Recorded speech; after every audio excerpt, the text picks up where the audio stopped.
మహారాష్ట్ర నగరపాలక సంస్థల ఎన్నికల్లో అక్రమాలు జరుగుతున్నాయని ఠాక్రే సోదరులు ఆరోపించారు. అధికార కూటమికి ప్రభుత్వ యంత్రాంగం, ఎన్నికల సంఘం మద్దతిస్తున్నాయని దుయ్యబట్టారు. ఓటర్లకు చెరిగిపోని ఇంకు వేయకుండా మార్కర్ పెన్నుతో ఇంకు వేయడంపై మండిపడ్డారు. అయితే ఈ ఆరోపణలను మహారాష్ట్ర ఎన్నికల సంఘం తోసిపుచ్చింది.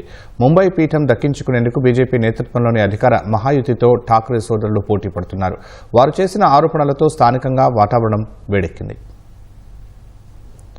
ముంబై సహా మహారాష్ట్ర వ్యాప్తంగా 29 నగరపాలక సంస్థల్లో 893 వార్డుల్లోని 2869 స్థానాలకు పోలింగ్ కొనసాగుతోంది.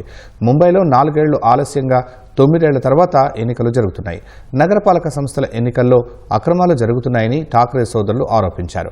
ప్రజాస్వామ్యాన్ని కూనీ చేస్తూ అక్రమాలకు పాల్పడుతున్నారని ఉద్దవ్ ఠాక్రే ఆరోపించారు. కొందరి పేర్లు ఓటర్ల జాబితాలో కనిపించడం లేదని ఆయన చెప్పారు. మహారాష్ట్ర ఎన్నికల కమిషనర్ను సస్పెండ్ చేయాలని ఆయన డిమాండ్ చేశారు. మహారాష్ట్ర నవనిర్మాణ సేన ఎంఎన్ఎస్ అధినేత రాజ్ ఠాక్రే సైతం ఎన్నికల్లో అధికార దుర్వినియోగం జరుగుతోందని ధ్వజమెత్తారు. పోలింగ్ కోసం ప్రింటింగ్, ఆక్సిలరీ డిస్ప్లే యూనిట్లను ఉపయోగించడంపై ఎన్నికల కమిషన్ ఎలాంటి వివరణ ఇవ్వలేదని ఆయన విమర్శించారు. ప్రచార సమయం పొడిగించి అధికార పక్షం డబ్బులు పంచేందుకు అవకాశం ఇచ్చిందని దుయ్యబట్టారు.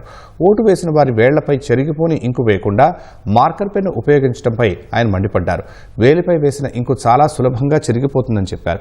ఎన్నికల్లో గెలిచేందుకు ప్రభుత్వం అధికారులను ఉపయోగిస్తోందని ఆరోపించారు.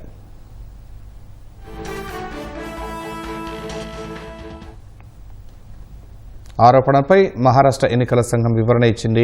2011 నవంబర్ 19న అదే ఏడాది నవంబర్ 28న ఇంకు బదులుగా మార్కర్ పెన్లు ఉపయోగించాలని ఎస్ఈసీ ఆదేశాలు ఇచ్చినట్లు తెలిపింది. అప్పటి నుంచి స్థానిక సంస్థల ఎన్నికల్లో మార్కర్ పెన్నులే ఉపయోగిస్తున్నట్లు వివరించింది. మార్కర్ పెన్నుతో 3 నుంచి 4 సార్లు స్పష్టంగా కనిపించేలా వేలిపై రుద్దాలని ఆదేశించినట్లు పేర్కొంది. ఓటర్లు ఇంకు చెరిపేసి ఎలాంటి అక్రమాలకు పాల్పడవద్దని మహారాష్ట్ర ఎన్నికల సంఘం కోరింది. ఇంకు చెరిపేసి మళ్లీ ఓటు వేయడానికి వస్తే చట్టపరమైన చర్యలు తీసుకుంటామని హెచ్చరించింది. ఒకవేళ అలా ఎవరైనా మళ్లీ ఓటు వేయడానికి వస్తే అనుమతించబోమని చెప్పింది. ఇందుకోసం అవసరమైన అన్ని చర్యలు తీసుకున్నామని ఎస్ఈసీ వివరించింది.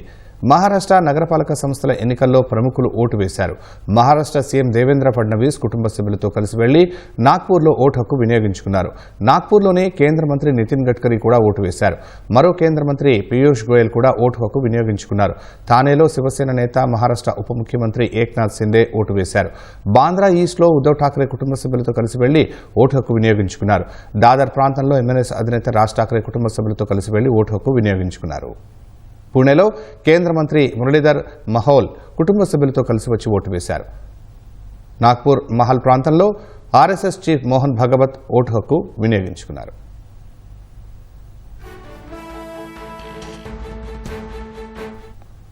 ముంబైలోని గాంధీ శిక్షణ్ భవన్లో బాలీవుడ్ నటుడు అక్షయ్ కుమార్ ఓటు వేశారు. ఆయన భార్య ట్వింకిల్ ఖన్నా కూడా ఓటు హక్కు వినియోగించుకున్నారు.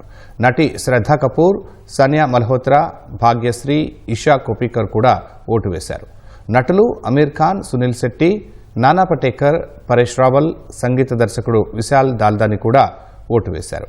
దిగ్గజ క్రికెటర్ సచిన్ టెండూల్కర్ కూడా ముంబైలో ఓటు హక్కు వినియోగించుకున్నారు. మధ్యాహ్నం 1:30 గంటల వరకు ముంబైలో 29.96% పోలింగ్ నమోదైంది. అన్ని కార్పొరేషన్లలో పటిష్ట బందోబస్తు ఏర్పాటు చేశారు. రేపు ఓట్లు లెక్కించి ఫలితాలను ప్రకటించనున్నారు.